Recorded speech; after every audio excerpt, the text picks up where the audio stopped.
When you have a baby, you wonder about lots of things. Like, what is my child going to look like? Will she be pretty like her mom? Or will she act like her dad? Is she going to get the best or worst parts of her personality? But sometimes you wonder about deeper and, yes, even crazier things. Try this one on for size. And don't worry, you're not alone in this. Have you ever wondered about something as simple as, what have I got myself into? Seriously, how did this happen? I mean, you know how this happened.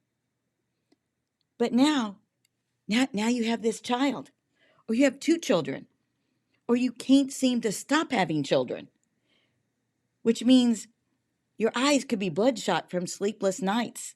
Your house is cluttered with bottles and diapers and toys and game controllers and chargers, and there's no food in the refrigerator or pantry. Yeah, the perfect picture of your family is not turning out like you had in mind. And you are wondering, what have I got myself into? Well, what you got yourself into is a relationship. And this relationship is complicated. There's lots of pressure to get it right. And you probably have gotten some pretty crazy advice, right? But let me go ahead and clear something up. There is no perfect parent out there, and there is no perfect way to parent. And not only that, you are going to make mistakes as a parent. And you know what? That's okay. Here's the deal, your relationship with your child is more important than getting everything right. All of the stuff that comes with having kids, all of the schedules, all of the devices, and there's some pretty awesome ones out there, and all the theories pale in comparison to the relationship you build over time with your child. And that makes parenting so wonderful. But maybe, just maybe, your family doesn't look that wonderful. Maybe your kids don't look, or should I say, act wonderful. Your sweet bundle of joy does not look so sweet at 3 a.m. in the morning when you need to get up early the next day. Or your toddler doesn't look so adorable when they throw a fit in the store because you simply said no to their demands. What about the long, drawn out homework struggles? There will be moments when you will have to remember who you are and who they are. Who are you?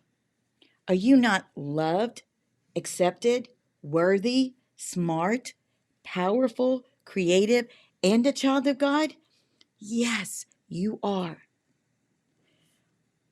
Hard moments might be a little easier when we change our perspective and maybe our parenting style.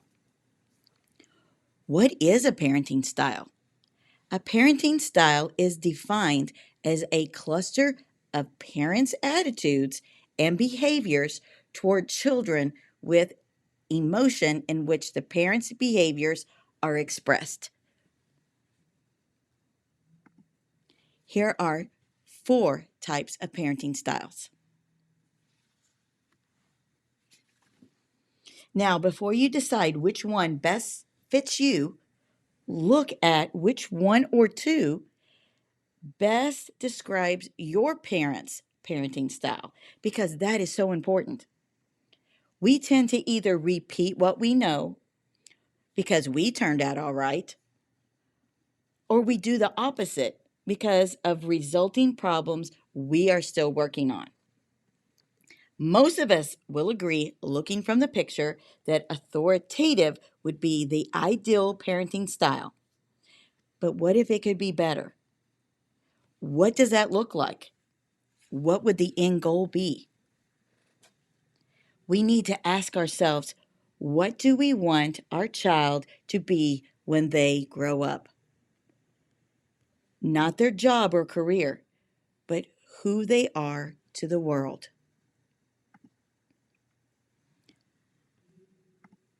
I want my child to be loving, kind, generous, thoughtful, sincere, forgiving, nice, confident, secure, joyful, positive, energy giving, compassionate, patient, etc.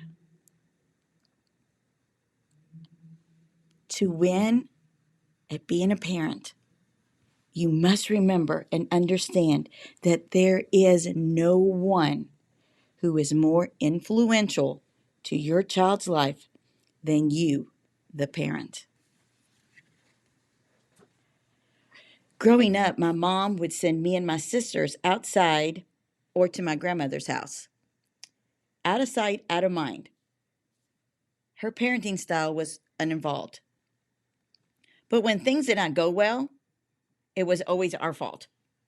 And my dad's parenting style was my way or the highway. So mom would simply say, wait until I tell your dad. And then we lived in fear all evening, hoping mom would forget, but she rarely did. So I developed this pattern of trying to please my dad and my mom because I feared the wrath of punishment if I would receive if I did not. Sometimes my dad did not physically punish me and my sister. And at the time, we didn't think much about it. But I now realize that it was so much worse.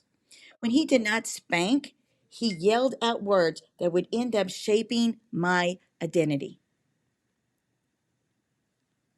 Identity is very important in parenting. Our identity comes from God, but when it is not clearly spoken over us, we can get our identity from what our parents say, do, or speak over us. And even sometimes what our friends say and think about us, and any trauma we might experience. So every time my dad called me stupid, ignorant, dumb, worthless, and a burden, see, those words shaped my identity. Parents, I can't stress enough that we need to use encouraging, life giving words on a regular basis.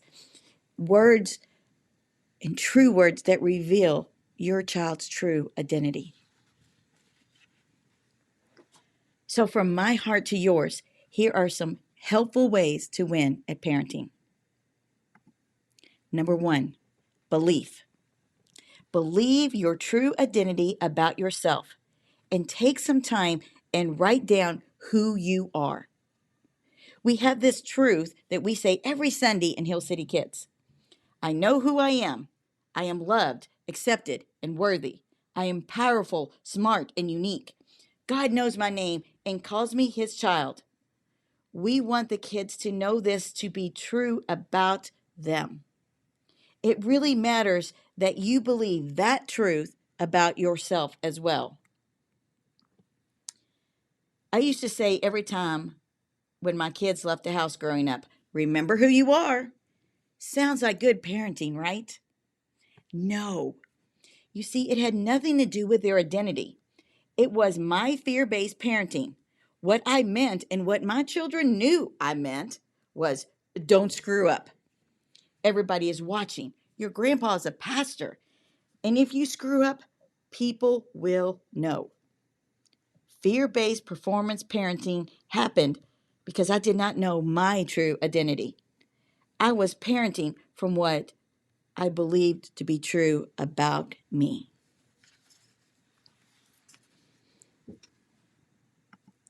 Number two, 24/7 role model. Don't parent from the do as I say, not as I do platform.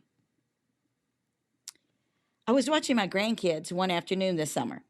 They loved the pool so much that every other second I heard, Mama, watch me, Mama, watch me, watch me, watch me, Mama. I kind of chuckled and it brought back some memories of my own kids asking me to watch them when my kids were little. But somehow along the way, they stopped asking me. Why? Did they get bored? Did I not look enough? Did they think I didn't care to look? The answer is no. They simply transitioned. They transitioned from watching me to now, Mom and Dad, I'm watching you. Yes, your kids watch you 24/7. So if you are not in or out of the watch me stage, take note and heart. Soon they will be watching you. My question is, what do you want your children to see in you?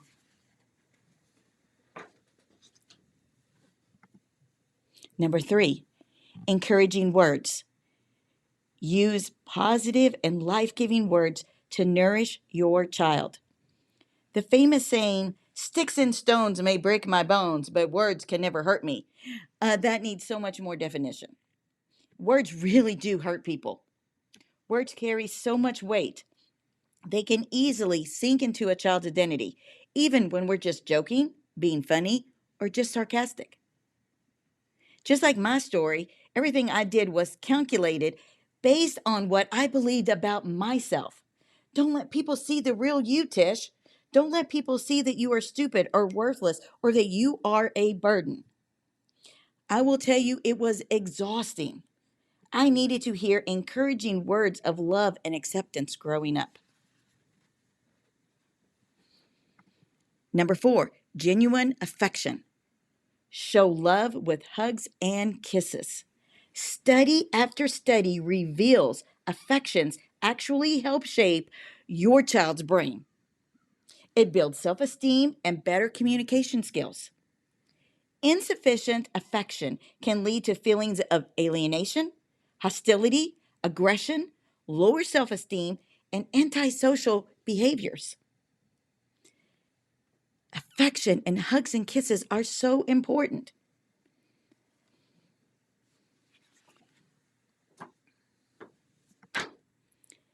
Number 5, being present. Sometimes this means making sacrifices to be consistent. I tell myself and those close to me that every yes for someone else is a no for me and my family. It's great to help others, and helping and serving makes us feel good, but a lot of yeses to others means those are no's for your family. Make sure that there are a healthy amount of yeses coupled with a healthy amount of no's so your children don't see their identity as I don't matter. And sometimes being present means sacrifices, like you put your phone down or you close your computer or whatever else it is that is keeping you from being present in your child's life.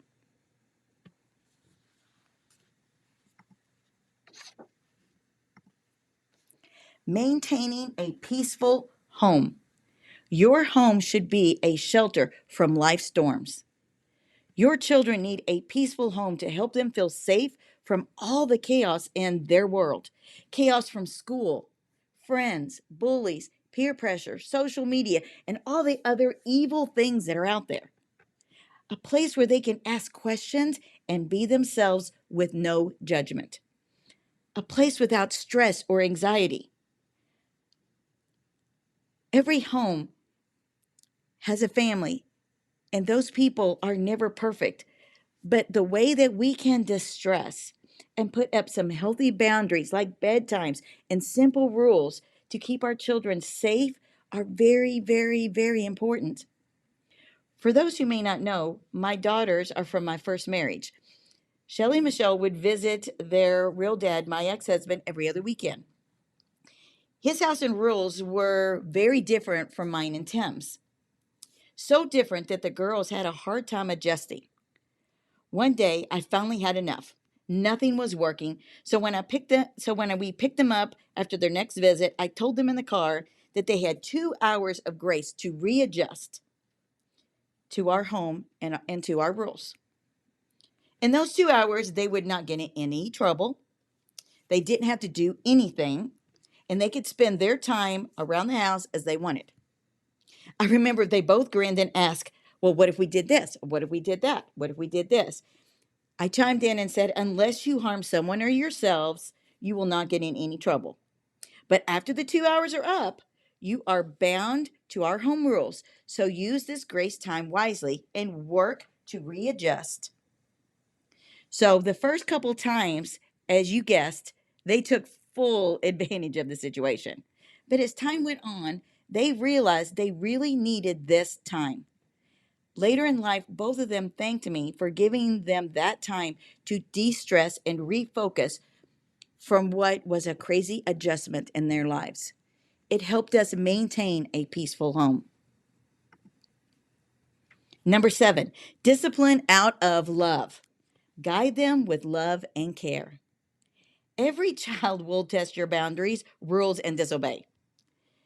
You may come home from work with a desire to break your child's gaming system, give all their toys to Goodwill, or confiscate their phone forever. Real feelings and most likely 100% valid. It may be the 10th millionth time you have yelled at them for the same thing. Clean your room, do your homework, take out the trash, pick up your clothes, insert whatever that you do, that you say over and over again to your children. So I will share with you with what I have learned. If you yell, and I came from parents who did, they will hear your voice, but maybe they won't actually hear your words. Let me say that again. If you yell, they will hear your voice, but maybe they won't hear your words. Maybe that's why Elijah did not hear God within all the noise of the earthquake, wind, and fire. So just maybe your kids can't really hear you and your noise either.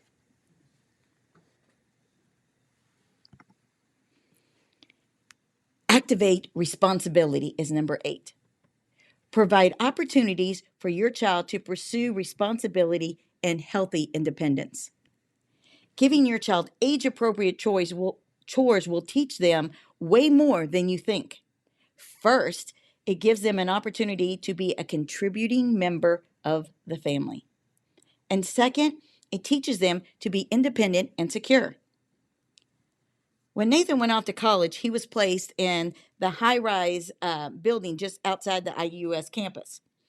Most of those kids in the building were foreign exchange students and kids who participated in other sports like bicycling and golf. So one day he calls me and he says, "Mom, I just taught the 7th person on my floor how to do their own laundry." He says, "I just can't believe it, Mom. They don't know how to do their own laundry." I chuckled for a moment, but I told them I was proud of him for teaching them, and I guess their parents never took the time to show them. Let that sink in. Simple things that we do or that our kids take for granted are the things that we still need to teach our children so they too can learn and grow and be responsible. So teach them how to cook, do laundry, mow grass, fix things. Teach them how to earn money and save money and be responsible. Number 9, positive memories. Be intentional about making positive memories. Let's face it, we're not perfect. We're going to make mistakes, and sometimes those mistakes are not going to be positive memories. And I'm not talking about exhausting yourselves every holiday or every family gathering. Yes, I'm talking about myself because I tried so hard to make it a good memory that I lost sight of everything, and it always ended terribly. And usually my kids had a bad memory walking away from it. But what is important to remember is everything we do, everything, 24/7, is an opportunity to make a good memory or a bad memory. So, what will your child remember the most, good or bad memories? Whatever the answer is, that is your starting point. No matter what has happened in the past, today is a new day. Start making memories of laughter, play, and wonder. Sometimes even the hard stuff can turn into a positive memory. Will your child remember how you were there for them when their life felt like it was falling apart, like when their best friend is moving away, or the death of a family member or pet, or their first breakup? If you are not caught up in perfection and lectures, then maybe the outcomes of even memories and hard times can be positive when they can look back and say, no matter how I was feeling, my mom and dad were there for me. Number 10, serious fun days. Learn to get a little crazy with your children. We all had those days when we could not wait for the day to end, right? But what if you could change that? What if you could end that day with some crazy fun and create a positive memory as well? Tell a funny childhood story, pop some popcorn, tell some funny jokes. Take time out of the normal routine to be fun with laughter and joy. True story, a water gun fight in the backyard can relieve lots of stress and it can promote lots of fun. And as I close, I want you to know one thing. You and your children are the desire of God. Whether your existence was planned or unplanned on your parents' part, you have always been the desire of God's heart because God believes in you and you are the best person to influence your child's future. And as that influencer, it's important to stay focused on those things that really matter. Help your child to become someone who loves God, someone who loves others, and someone who really lives. And the best way I can sum it all up is really simple: relationship first and stuff second.